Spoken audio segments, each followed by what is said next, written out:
Hello दोस्तों, स्वागत करते हैं आप सभी का आपके अपने यूट्यूब चैनल जैकपुर पे। जैसे कि आप लोगों को मैंने 3-4 या 5 चैप्टर मैंने लगभग ऑब्जेक्टिव का टाइप वाइज़ मैंने करवा दिया है, ताकि आप लोगों को एग्ज़ाम में दिक्कत ना हो, ठीक है। ऐसे चैप्टर को मैंने करवाया जिस चैप्टर से एग्ज़ाम में क्वेश्चन आते हैं। इतने कम समय में सारे चैप्टर्स का करवा पाना इस प्रकार से काफ़ी मुश्किल हो रहा है। और आप लोगों को पता है कि हम अभी कितनी बड़ी प्रॉब्लम से गुज़र रहे हैं। हमारा चैनल जो है वो काफ़ी बड़ी मुसीबत में फँस चुका है, ठीक है। और काफ़ी प्रॉब्लम में अभी मेरा चैनल भी चल रहा है, तो इसलिए हम अब ज़्यादा वीडियोज़ बना नहीं पा रहे हैं। तो इसलिए जो है आप लोग जो है जितना भी हमसे हो पाया हम आपके लिए हेल्प कर रहे हैं, ठीक है। तो आज के इस वीडियो में जो है हम समांतर श्रेणी ऑब्जेक्टिव का टाइप वाइज़ क्वेश्चन लेकर आए हैं। देख लीजिए किस तरह के क्वेश्चन एग्ज़ाम में पूछे जाते हैं, वो सब इसमें डिस्कस किया गया है। सबसे पहले अगर हम बात करेंगे टाइप 1 की बात करेंगे, तो टाइप 1 में आपसे पूछा जा सकता है कि यहाँ पे जो भी दिया गया है, इसमें से कौन समांतर श्रेणी है। समांतर श्रेणी का मतलब क्या, कौन एपी है आपको पहचानना है, ठीक है। तो ये देखिए एपी का मतलब होता है ना, जो भी आप एपी बनाते हो समांतर श्रेणी, श्रेणी में सीढ़ी सीढ़ी वर्ड जानते हो, सीढ़ी में जो जो लकीर दिया जाता है, जो डंटी दिया जाता है, वो समान डिस्टेंस में होता है। सबकी दूरी क्या होती है, समान होती है।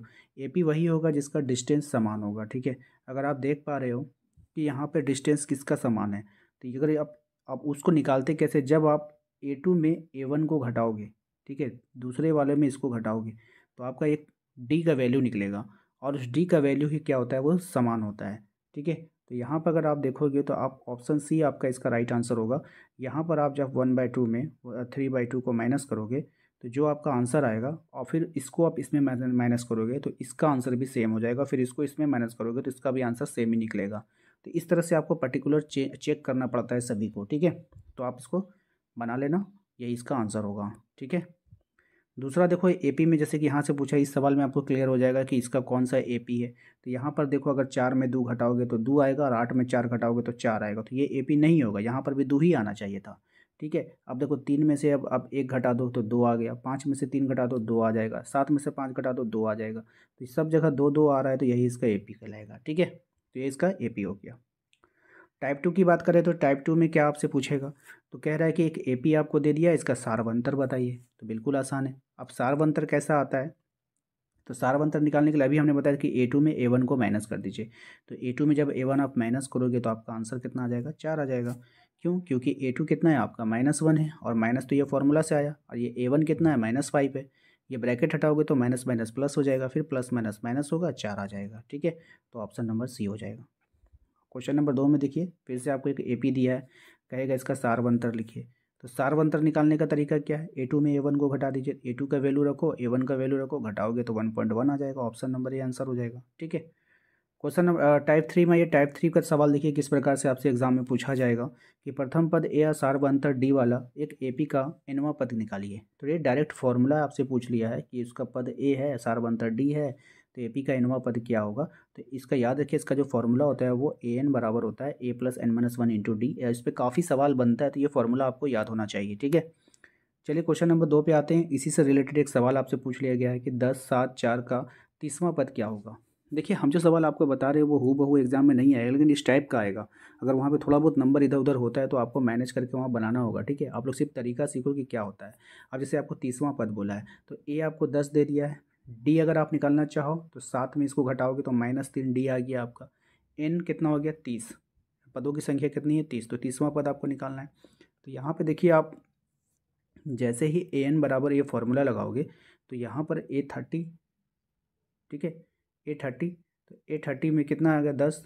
ये सब निकाल लो, ठीक है। उसको निकालने के बाद अगर आप देखोगे, यहाँ पर ए का वैल्यू रखो, यहाँ पे एन का वैल्यू 30 रखो, फिर यहाँ पे डी का वैल्यू -3 रखो। उसके बाद यहाँ पे 30 में से 1 घटेगा तो 29 हो जाएगा। ये फिर अंदर जा करके गुना में होगा, ठीक है। 29 को 3 से गुना करोगे -87 हो जाएगा, प्लस हो जाएगा। ये फिर प्लस माइनस माइनस होगा, -77 आ जाएगा। यानी कि जो A30 जो है आपका 30वां पद जो है वो कितना है, -77 है। ऑप्शन नंबर सी इसका राइट आंसर होगा, ठीक है। टाइप 4 की बात करें तो चौथा टाइप का जो सवाल यहाँ पे आपको पूछा जाएगा, एक एपी दे देगा, अगला पद आपसे पूछ लेगा कौन सा होगा। तो आप यहाँ पे देखो, ये A1 है, A2 है, A3 है, A4 है, ठीक है। तो आप इसका देखो, इसका अगर हम बात करें कि इसका पहला पद क्या है, -10। अगर आप डी निकालना चाहो तो A2 में A1 को घटाएंगे तो कितना आ गया, 4। यानी जो डी है आपका वो 4 है। आपको निकालना कौन सा पद है, तो पहला, दूसरा, तीसरा, चौथा, पाँचवा पद। तो जब पांचवा पद हम लोग निकालते हैं ना बाबू, तो A5 अगर जब निकालोगे तो A4 प्लस डी करना होता है, ठीक है। A4 प्लस डी करना होता है, ठीक है। इसको अच्छे से समझिए आप। जैसे कि ये पहला पद होता है, ये आपका दूसरा पद क्या लिखते हैं, ए प्लस डी लिखते हैं, ठीक है। और अगर तीसरा पद हमें लिखना होगा तो ए प्लस टू डी लिखेंगे। अगर हमें चौथा पद लिखना होगा तो ए प्लस फोर डी लिखेंगे। अगर आप हमें पाँचवा पद लिखना होगा तो क्या लिखेंगे, ए प्लस, है ना, इस तरह से लिखते जाएंगे। ए प्लस थ्री डी होगा चौथा पद, ठीक है। तो जिस पद के बारे में बात किया है तो उससे एक कम लेकर के यहाँ पे लिखा जाता है, ठीक है। वो होता है इसके कारण, जब ये ए प्लस डी आए ना, इसके कारण होता है, ठीक है। तो हमें निकालना है पाँचवा पद। तो जब पाँचवा पद हम निकालेंगे तो ए प्लस क्या हो जाएगा, फोर डी होगा ना। तो ए प्लस जब हम फोर डी यहाँ पे लिखेंगे, यहाँ पे ध्यान से देखो, ए प्लस फोर डी लिखेंगे तो फोर इंटू डी, चार गुना चार कितना हो गया, 16, ठीक है। और यहाँ पे क्या हो गया, ए का वैल्यू -10। तो जब इसमें आप घटाओगे तो 6 आपका आंसर आ जाएगा, ऑप्शन नंबर ए, ठीक है। उसी प्रकार से यहाँ पे आप देखोगे तो ए पी आपको दे दिया है, और 2 है, 5 है, 3 है और 7/2 है, ये सभी आपको दिख रहा है। ये आपका A1 है, A2 है, A3 है, A4 है। आपको निकालना क्या है, A5। अब याद है आपको, A5 निकालने के लिए आपको क्या करना होगा, ए में प्लस करेंगे क्या, 4D, ए में प्लस करेंगे क्या, 4D। अब आप इसको निकाल करके आंसर कमेंट बॉक्स में कमेंट कर दो कि इसका आंसर क्या होने वाला है। टाइप 5 में देखिए, टाइप 5 में आपको क्या बोला है कि कह रहा है कि एक ए पी दिया गया है, और यदि ए जो है आपका 3.5 और डी आपका 0 है और एन जो है आपका 106 है, तब ए एन का मान निकालना है। सब कुछ आपको दे दिया है, तो डायरेक्ट कुछ मत कीजिए, एक फॉर्मूला यहाँ पे आपको सेट करना है, ए एन बराबर A plus N minus into D. तो ए एन आपको यहाँ पे फॉर्मूला बैठा दीजिए, ए एन आपका 106 है, तो यहाँ पर आप देखो 3.5, एन जो है एन का वैल्यू 106 -1 हो जाएगा, और यहाँ पर आपको डी है निकालना है, ठीक है। डी से आपको मल्टीप्लाई करना है। तो यहाँ पर आपको क्या करना है, डी आपको जो दिया गया है, ठीक है, तो उसको आप कर लेना, ठीक है। डी आपका ज़ीरो दिया था तो ज़ीरो करोगे। अब जैसे ही यहाँ पे ज़ीरो करोगे तो यहाँ पे आपका प्लस है, तो प्लस तो है, तो ये पूरा का पूरा क्या हो जाएगा, जीरो ही ना हो जाएगा। तो जो बचेगा आपके पास क्या बचेगा, 3.5 बचेगा, तो 3.5 आपका आंसर हो जाएगा, ठीक है।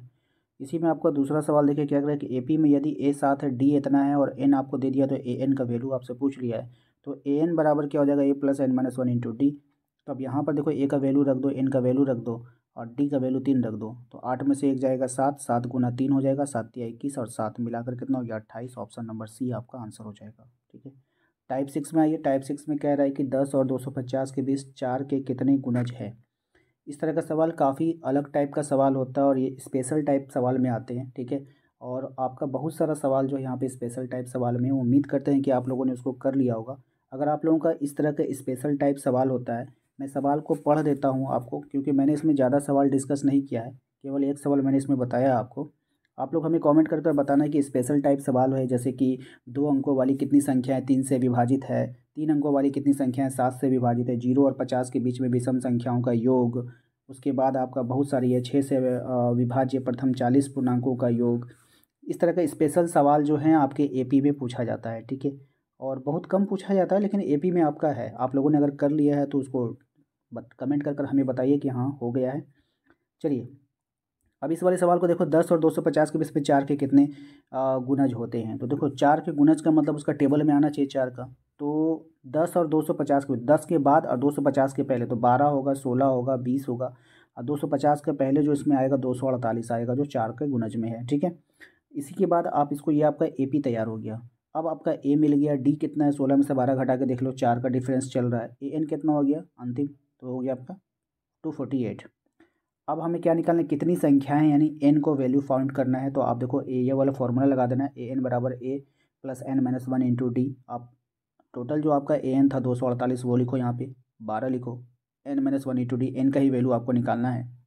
उसके बाद आप यहाँ पे जैसे ही इसको गुना करोगे, 4 एन हो जाएगा, ये 4 एकम 4 हो जाएगा। उसके बाद जब आप इसको 8 में से 4 को घटा दोगे, 12 में से 4 घटाओगे तो 8 बचेगा। इस 8 को हम क्या करेंगे, 4n का वैल्यू निकालने के लिए इस 8 को हम उस तरफ ले जाएंगे तो ये 248 में घट जाएगा, ठीक है।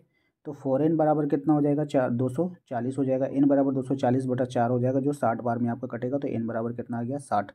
यानी 60 संख्याएँ हैं। ऑप्शन नंबर बी हमारा यहाँ पे क्या हो जाएगा, राइट आंसर हो जाएगा। इसी तरह से एक स्पेशल सवाल है आपका, 2 अंकों की कितनी संख्याएँ 3 से विभाजित है। यानी कि 2 अंकों की कितनी संख्याएँ जो है वो 3 से विभाजित होगी, आपको बताना। ये स्पेशल टाइप सवाल है। अब देखिए, 2 अंकों की संख्या होनी चाहिए, तो 2 अंकों की संख्या कहाँ से स्टार्ट होता है, 10 से स्टार्ट होता है। लेकिन 100 के बाद जो जाएगा वो 3 अंकों की हो जाएगा। तो 100 के पहले, तो 3 से विभाजित होने वाली संख्या 12 से स्टार्ट होगा, 15 होगा, 18 होगा, 99 पे जाके ख़त्म हो जाएगा, ठीक है। लेकिन आपको गिन कर बताना है कि कितनी संख्याएं हैं, इसलिए हम लोग इसको ए ले लिए 12, डी कितना है 3 3 का डिफरेंस चलेगा, ए एन कितना है 99। हमें एन निकालना है कि कितनी संख्याएं हैं, तो एन बराबर A plus N minus one into D, ये वाला फॉर्मूला लगेगा। आपका ए एन कितना था 99 था, उसके बाद ए 12 है, N minus one into D. इसको इससे सॉल्व करोगे 3n हो जाएगा या 3 एकम 3 हो जाएगा, ठीक है। 12 में से 3 घटा दो 9 बचेगा। इस 9 को हम लोग किधर ले जाएंगे 99 में ले आके घटा देंगे, तो 3n इधर रखेंगे। 3n बराबर हो जाएगा 90, 99 में से 9 घटेगा तो n बराबर कितना हो जाएगा 90/3, ये कट जाएगा आपका 30 बार में। आंसर इसका 30 आ जाएगा, ऑप्शन नंबर बी, ठीक है। इसके बाद देखो यहाँ पर एक स्पेशल सवाल है, 3 अंकों वाली संख्याएँ कितनी संख्याएँ 7 से विभाज्य है। तो 3 अंकों वाली कितनी संख्याएं जो है वो 7 से विभाज्य, ये आपके पास मैंने ऑप्शन ये दे दिया है। आपको इसको बना करके हमें आंसर टाइप करके दिखा दो, ठीक है। कैसे बनाओगे, बनाना सभी लोग, ठीक है। 3 अंकों वाली संख्याएं कहाँ से स्टार्ट होगा, जो कि 7 से विभाज्य, तो 105 से, ठीक है। 105 होगा, फिर उसके बाद 112 होगा, उसके बाद 119 होगा, उसके बाद डॉट डॉट ये चलेगा और कहाँ पे जाके रुकेगा 994 पे जाके रुक जाएगा, ठीक है। क्योंकि इसके बाद फिर 4 अंक वाली संख्याएं स्टार्ट हो जाएगी, है ना। तो यहाँ से स्टार्ट हुआ, यहाँ गया। अब इसमें आपको प्रथम पद मिल गया, ठीक है। आपको क्या क्या मिल गया, पहला पद मिल गया। डिफरेंस अगर लोगे आप तो 7 7 का डिफरेंस चलेगा ना, क्योंकि 7 का गुणज है तो 7 7 का डिफरेंस चलेगा। तो डी आपका, ए आपका निकल गया आपका 105, डी आपका निकल जाएगा 7, ठीक है। और आपको निकालना क्या है, अब ए एन का जो वैल्यू क्या रखोगे 994। आपको एन की संख्या निकालनी है जैसे हम लोगों ने पहले बनाया, ठीक है। अब ये वाला फॉर्मूला आप लगा लेना, ए एन बराबर, सॉरी, ये वाला फॉर्मूला लगा देना, ए एन बराबर A plus N minus one into D. ये फॉर्मूला लगा करके आपको बना लेना है, एन का वैल्यू निकाल करके। यहाँ पे आप हमें आंसर कमेंट बॉक्स में कमेंट कर बताइए कितना आ रहा है, ठीक है। उम्मीद करते हैं कि आप लोगों को समझ में आ गया होगा। वीडियो अच्छा लगा तो लाइक कर देना है, चैनल पे पहली बार आए तो सब्सक्राइब कर